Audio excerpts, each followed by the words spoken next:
Cup ಬಂದಿದೆ.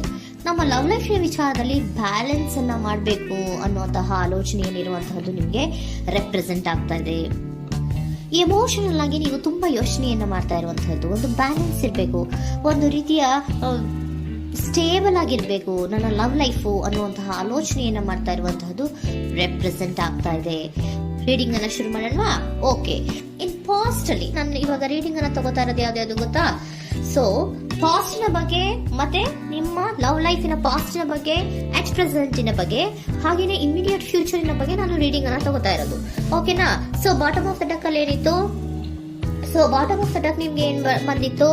ಭಾವನಾತ್ಮಕವಾಗಿ ಯೋಚನೆ ಮಾಡುವಂತಹದ್ದು, ಒಂದು ರೀತಿಯ ಸ್ಟೇಬಲ್ ಆಗಿ ಇರಬೇಕು, ಬ್ಯಾಲೆನ್ಸ್ ಅನ್ನ ಮಾಡಬೇಕು ನಮ್ಮ ಲವ್ ಲೈಫಿನಲ್ಲಿ ಅನ್ನುವಂತಹ ಆಲೋಚನೆಯನ್ನ ಮಾಡ್ತಾ ಇರುವಂತಹದ್ದು ಕಿಂಗ್ ಆಫ್ ಕಪ್ಸ್ ನಿಮ್ಮ ಬಾಟಮ್ ಆಫ್ ದ ಡಕ್ ಅಲ್ಲಿ ಬಂದಿತ್ತು. ಅದೇ ನಿಮ್ಮ ಪಾಸ್ಟ್ ನಲ್ಲಿ ಏನಾಗಿತ್ತು? ಸೊ ನೀವು ಬಹಳಷ್ಟು ಯೋಚನೆ ಮಾಡಿನೇ, ನಿಮ್ಮ ಅಂತರಾತ್ಮದ ಮಾತನ್ನ ಕೇಳಿಯೇ ನೀವು ಬಹಳಷ್ಟು ಯೋಚನೆಯನ್ನ ಮಾಡಿ ನೀವು ಕೆಲವೊಂದು ಪ್ರಪೋಸಲ್ ಗಳನ್ನ ಮಾಡಿರೋ, ನಿಮ್ಮ ಲವ್ ಲೈಫಿನ ವಿಚಾರದಲ್ಲಿ ಕೆಲವೊಂದು ಪ್ರಪೋಸಲ್ ಗಳನ್ನ ಮಾಡಿರುವಂತಹದ್ದು ಅಥವಾ ಪ್ರಪೋಸಲ್ ಗಳನ್ನ ನೀವು ಸ್ವೀಕರಿಸಿರುವಂತಹದ್ದು. ಓಕೆನಾ? ಸೊ ಎಮೋಷನಲ್ ಆಗಿ ಏನಾಗಿತ್ತು? ನೀವಿಬ್ರು ಸಮಾಧಾನವಾಗಿ ಇದ್ರಿ, ಸಾಮರಸ್ಯದಿಂದ ಇರ್ತಿತ್ತು, ಮತ್ತೆ ಲವ್ ಲೈಫಿನ ವಿಚಾರದಲ್ಲಿ ಒಂದು ಫುಲ್ಫಿಲ್ಮೆಂಟ್ ಇರ್ತಿತ್ತು. ಹೌದಾ? ನಿಮ್ಮ ಪಾಸ್ಟ್ ನಲ್ಲಿ ಬಹಳಷ್ಟು ಯೋಚನೆ ಮಾಡಿಯೇ ಕೆಲವೊಂದು ಫುಲ್ಫಿಲ್ಮೆಂಟ್ ಗಳು ಇರುತ್ತೆ ಅನ್ನುವಂತಹ ಆಲೋಚನೆಯನ್ನು ಮಾಡಿಯೇ ನೀವು ಕೆಲವೊಂದು ಪ್ರಪೋಸಲ್ ಗಳನ್ನ ಮಾಡಿರುವಂತಹದ್ದು ಅಥವಾ ಪ್ರಪೋಸಲ್ ಗಳನ್ನ ನೀವು ಸ್ವೀಕರಿಸಿರುವಂತಹದ್ದು ನಿಮ್ಮ ಲವ್ ಲೈಫಿನ ವಿಚಾರದಲ್ಲಿ ರೆಪ್ರೆಸೆಂಟ್ ಆಗ್ತಾ ಇದೆ. ಆದ್ರೆ ಅಟ್ ದ ಪ್ರೆಸೆಂಟ್ ನಲ್ಲಿ ಏನಾಗ್ತಾ ಇದೆ? ಅಟ್ ದ ಪ್ರೆಸೆಂಟ್ ನಲ್ಲಿ ನೀವ್ ಯಾಕೋ ಆಲೋಚನೆಯನ್ನ ಮಾಡ್ತಾ ಇರುವಂತಹದ್ದು ರೆಪ್ರೆಸೆಂಟ್ ಆಗ್ತಾ ಇದೆ ನಿಮ್ಮ ಲವ್ ಲೈಫಿನ ವಿಚಾರವಾಗಿ. ನೋಡಿ, 7 ಆಫ್ ಪೆಂಟಿಕಲ್ಸ್ ಬಂದಿದೆ. ಸೊ 7 ಆಫ್ ಪೆಂಟಿಕಲ್ಸ್ ಏನನ್ನ ರೆಪ್ರೆಸೆಂಟ್ ಮಾಡುತ್ತೆ? ಪೀರಿಯಡ್ ಆಫ್ ಕಾಂಟೆಂಪ್ಲೇಷನ್, ಏನೋ ಒಂದು ಯೋಚನೆಯನ್ನ ಮಾಡ್ತಾ ಇರುವಂತಹದ್ದು ನಿಮಗೆ ರೆಪ್ರೆಸೆಂಟ್ ಆಗ್ತಾ ಇದೆ. ಯಾಕೋ ನನ್ನ ಲವ್ ಲೈಫಿನಲ್ಲಿ ಮುಂದೆ ಮುಂದೆ ಹೋಗ್ತಾ ಇಲ್ವಲ್ಲ, ಏನಿದು ಇಷ್ಟು ಸ್ಲೋ ಪ್ರೋಗ್ರೆಸ್ ಅಲ್ಲ ಅನ್ನುವಂತಹ ಆಲೋಚನೆಯನ್ನ ನೀವು ಮಾಡ್ತಾ ಇರುವಂತಹದ್ದು ರೆಪ್ರೆಸೆಂಟ್ ಆಗ್ತಾ ಇದೆ. ಲಾಂಗ್ ಟರ್ಮಿನ ವ್ಯೂಸಿನ ಬಗ್ಗೆ ನೀವು ಹೆಚ್ಚು ಗಮನವನ್ನ ಕೊಡ್ತಾ ಇದ್ದೀರಾ. ಸೊ ನಮ್ಮ ಲವ್ ಲೈಫ್ ಏನೊಂದು ಲಾಂಗ್ ಟರ್ಮಿನಲ್ಲಿ ಕೂಡ ನಮಗೆ ಚೆನ್ನಾಗಿರ್ಬೇಕು. ಆದ್ರೆ ಯಾಕೆ ಏನೋ ಒಂದು ರೀತಿಯ ಪ್ರೋಗ್ರೆಸ್ ಇಲ್ವಲ್ಲ ಲವ್ ಲೈಫ್ನಲ್ಲಿ, ಒಂದು ರೀತಿಯ ಖುಷಿ, ಸಂತೋಷ, ಸಮಾಧಾನ ಯಾಕಿಲ್ಲ ಅನ್ನುವಂತಹ ಆಲೋಚನೆಯನ್ನ ಮಾಡ್ತಾ ಇರುವಂತಹದ್ದು ಅಟ್ ಪ್ರೆಸೆಂಟ್ ಅಲ್ಲಿ ರೆಪ್ರೆಸೆಂಟ್ ಆಗ್ತಾ ಇದೆ. ಯಾಕೆ ಹಾಗೆ ರೆಪ್ರೆಸೆಂಟ್ ಆಗ್ತಾ ಇದೆ? ಅಂದ್ರೆ ನೋಡಿ, devil card and 8 of cups. Devil card ಯಾಕೆ ರೆಪ್ರೆಸೆಂಟ್ ಆಗಿದೆ? ಅಡಿಕ್ಷನ್. ನೀವು ಅವ್ರನ್ನ ತುಂಬಾ ಅಡಿಕ್ಟ್ ಆಗ್ಬಿಟ್ಟಿದ್ದೀರಾ, ಅಂದ್ರೆ ಅವ್ರನ್ನ ತುಂಬಾ ಹಚ್ಕೊಂಡ್ಬಿಟ್ಟಿದ್ದೀರಾ, ನಿಮ್ಗೆ ಅವ್ರನ್ನ ಬಿಟ್ಟಿರಕ್ ಆಗೋದಿಲ್ಲ. ಸೊ ನೀವು ಅವ್ರಿಗೆ ಅವಲಂಬನೆ ಆಗಿರುವಂತಹದ್ದು, ನಿಮ್ಮ ಲವ್ ಲೈಫಿನ ವಿಚಾರದಲ್ಲಿ ನಿಮ್ಮ ಪರ್ಸನ್ಗೆ ನೀವು ತುಂಬಾ ಅಡಿಕ್ಟ್ ಆಗಿರುವಂತಹದ್ದು, ತುಂಬಾ ಪ್ರೀತಿಸುವಂತಹದ್ದು, ಒಂದು ನಿಮಿಷನೂ ಕೂಡ ಬಿಟ್ಟಿರೋದಿಲ್ವೇನೋ ಅನ್ನುವಂತಹ ರೀತಿಯಲ್ಲಿ ನೀವು ತುಂಬಾ ಅಡಿಕ್ಟ್ ಆಗಿರುವಂತಹದ್ದು ರೆಪ್ರೆಸೆಂಟ್ ಆಗ್ತಾ ಇದೆ. ಸೊ ಆ ಕಾರಣವಾಗಿಯೇ ನೀವು ಯೋಚನೆಯನ್ನ ಮಾಡ್ತಾ ಇದ್ದೀರಾ.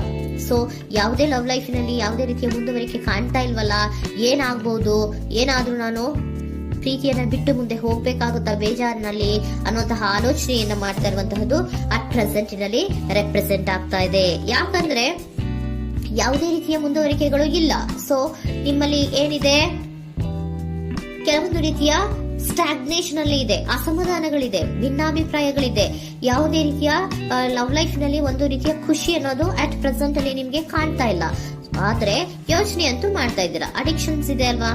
So devil card represented by addictions ಅನ್ನ ರೆಪ್ರೆಸೆಂಟ್ ಮಾಡೋದ್ರಿಂದ ಅಟ್ ಪ್ರೆಸೆಂಟ್ ನಲ್ಲಿ ನೀವ್ ಯಾಕೋ ಲವ್ ಲೈಫಿನ ವಿಚಾರದಲ್ಲಿ ಸಮಾಧಾನದಿಂದ ಇರುವಂತಹದ್ದೇನು ರೆಪ್ರೆಸೆಂಟ್ ಆಗ್ತಾ ಇಲ್ಲ. ಸೊ ಏನಾಗುತ್ತೋ, ಇದು ಹಿಂಗೆ ಆಗ್ತಾ ಇದ್ರೆ ಏನಾಗುತ್ತೋ, ಇದೇನ್ ವಿತ್ಡ್ರಾ ಆಗ್ಬಿಡುತ್ತಾ, ನನ್ನ ಬಿಟ್ಕೊಡ್ತಾರ ಅನ್ನುವಂತಹ ಆಲೋಚನೆಯನ್ನ ಕೂಡ ಕೆಲವೊಬ್ರು ಮಾಡ್ತಾ ಇರುವಂತಹದ್ದು ರೆಪ್ರೆಸೆಂಟ್ ಆಗ್ತಾ ಇದೆ. Next, in the near future ಅಲ್ಲಿ ಏನು? ಇನ್ ದ ನಿಯರ್ ಫ್ಯೂಚರ್ ಅಲ್ಲಿ ಅಥವಾ ಇಮಿಡಿಯೇಟ್ ಫ್ಯೂಚರ್, ಇದು 1 ಮಂತಿನ ರೀಡಿಂಗ್ ಅಷ್ಟೇ, ಇನ್ನು ಲೈಫ್ ಲಾಂಗ್ ಇನ ರೀಡಿಂಗ್ ಅಲ್ಲ. ಓಕೆನಾ? ಜಸ್ಟ್ 1 ಮಂತಿನ ರೀಡಿಂಗ್ ಅಷ್ಟೇ.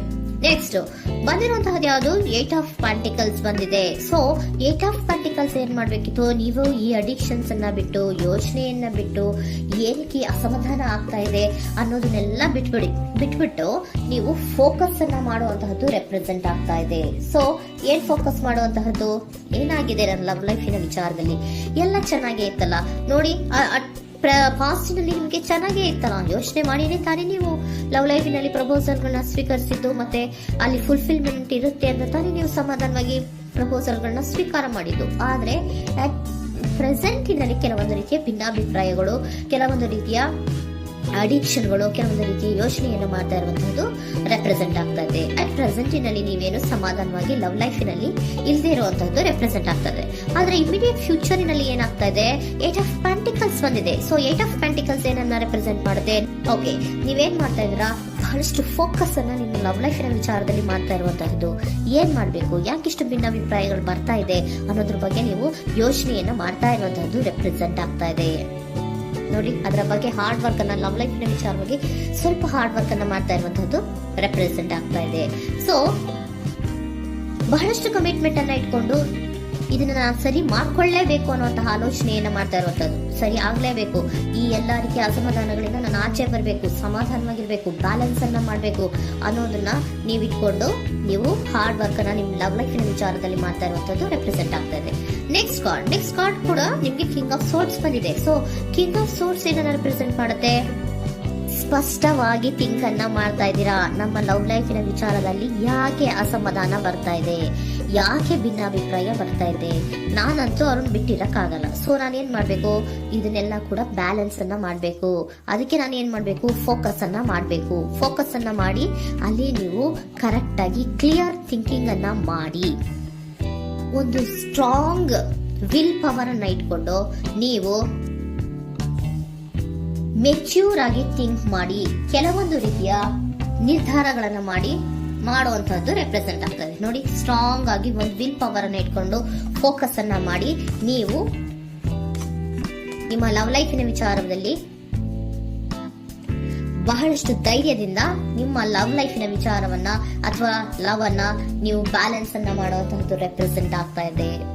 ಈಗ ಅಟ್ ಪ್ರೆಸೆಂಟ್ ಅಲ್ಲಿ ನಿಮಗೆ ಬೇಜಾರಿರಬಹುದು, ನಿಧಾನಗಳಿರಬಹುದು, ಆದ್ರೆ ಇನ್ ನೆಕ್ಸ್ಟ್ ನಿಂದ ನಿಯರ್ ಫ್ಯೂಚರ್ ಅಲ್ಲಿ ನೀವು ಅದನ್ನ ಫೋಕಸ್ ಮಾಡುವಂತಹದ್ದು, ಅದರ ಕಡೆಗೆ ಹೆಚ್ಚು ಗಮನವನ್ನ ಕೊಡೋದು, ಕ್ಲಾರಿಟಿಯ ಥಿಂಕಿಂಗ್ ಅನ್ನ ಮಾಡುವಂತಹದ್ದು, ಕ್ಲಿಯರ್ ಆಗಿ ಥಿಂಕಿಂಗ್ ಅನ್ನ ಮಾಡೋದು, ಕ್ಲಾರಿಟಿಗೆ ಬರುವಂತಹದ್ದು, ಧೈರ್ಯವಾಗಿ ಮುಂದೆ ಹೋಗುವಂತಹದ್ದು ನಿಮ್ಗೆ ರೆಪ್ರೆಸೆಂಟ್ ಆಗ್ತಾ ಇದೆ. ಅದೇ ನಿಮಗೆ ಬಾಟಮ್ ಆಫ್ ದ ಡಕ್ ಬಂದಿರುವಂತಹದ್ದು ಕಂಡ್ರಿ, ಕಿಂಗ್ ಆಫ್ ಕಪ್ಸ್ ಬಂದಿದೆ. ಸೊ ಕಿಂಗ್ ಆಫ್ ಕಪ್ಸ್ ಏನು, ನೀವು ಭಾವನಾತ್ಮಕವಾಗಿ ಯೋಚನೆ ಮಾಡ್ತಿದ್ದೀರಾ, ನಿಮ್ಮ ಲವ್ ಲೈಫಿನ ವಿಚಾರದಲ್ಲಿ ಒಂದು ಬ್ಯಾಲೆನ್ಸ್ ಅನ್ನ ಮಾಡಬೇಕು ಅನ್ನುವಂತಹ ಆಲೋಚನೆಯನ್ನ ಮಾಡ್ತಾ ಇರುವಂತಹದ್ದು. ಓಕೆನಾ? ಹಾಗಿದ್ರೆ ಏಂಜಲ್ ಗೈಡೆನ್ಸ್ ನಿಮ್ಗೆ ಏನ್ ಕೊಡ್ತಾರೆ ಅನ್ನೋದನ್ನ ನೋಡೋಣವಾ? Okay, be assertive, very good, trust. ನೋಡಿ, ದೃಢವಾಗಿ ಇರಿ, ಏನೂ ಆಗಿಲ್ಲ. ನೀವು ಅಷ್ಟೊಂದು ಯೋಚನೆಯನ್ನ ಮಾಡುವಂತಹದ್ದೇನೂ ಆಗಿಲ್ಲ. ಕೆಲವೊಂದು ರೀತಿಯ ವೇರಿಯೇಷನ್ಗಳಾಗಿರುತ್ತೆ. ಸೊ ವೇರಿಯೇಷನ್ಗಳಾಗಿದ್ರೂ ಕೂಡ ನೀವು ಫೋಕಸ್ ಅನ್ನ ಮಾಡ್ತೀರಾ, ಅದರಲ್ಲಿ ನಿಮ್ಗೇನು ನಷ್ಟ ಏನೂ ಆಗಲ್ಲ, ಅಥವಾ ನೀವು ಏನನ್ನೂ ಕೂಡ ಕಳ್ಕೊಂಡು ನೀವು ಆಚೆ ಬರಲ್ಲ. ಫೋಕಸ್ ಅನ್ನ ಮಾಡಿ ಕರೆಕ್ಟ್ ಆಗಿ ಕ್ಲಿಯರ್ ಥಿಂಕಿಂಗ್ ಅನ್ನ ಮಾಡಿ ನೀವು ಕರೆಕ್ಟ್ ಆಗಿ ಮಾತಾಡ್ಬಿಟ್ರೆ ನಿಮ್ಮ ಲವ್ ಲೈಫಿನಲ್ಲಿ ಬ್ಯಾಲೆನ್ಸ್ ಅನ್ನೋದು ಬಂದ್ಬಿಡುತ್ತೆ. ಓಕೆನಾ? ಬಿ ಅಸರ್ಟಿವ್, ದೃಢವಾಗಿರಿ, ಧೈರ್ಯವಾಗಿರಿ, ಟ್ರಸ್ಟ್, ನಂಬಿಕೆಯಿಂದ ಇರಿ, ಏನೂ ಆಗಲ್ಲ. ನೀವು ಅಷ್ಟೊಂದು ಅಸಮಾಧಾನ ಮಾಡ್ಕೊಂಡು ಅಷ್ಟೊಂದು ಬೇಜಾರನ್ನ ಮಾಡ್ಕೊಂಡು ಏನಾಗ್ತಿದೆಯೋ ಅಂತ ಗಾಬರಿ ಪಡುವಂತಹದ್ದು ಏನೂ ಆಗಿಲ್ಲ. ಸ್ವಲ್ಪ ವೇರಿಯೇಷನ್ಗಳಾಗಿದ್ರೂ ಕೂಡ ನಿಯರ್ ಫ್ಯೂಚರ್ ನಿಮಗೆ ಸಮಾಧಾನ ಆಗುತ್ತೆ, ಖುಷಿ ಆಗುತ್ತೆ. ನಿಮ್ಮ ಲವ್ ಲೈಫಿನ ವಿಚಾರದಲ್ಲಿ ಕೆಲವೊಂದು ಬ್ಯಾಲೆನ್ಸ್ ಅನ್ನ ಮಾಡ್ತೀರಾ.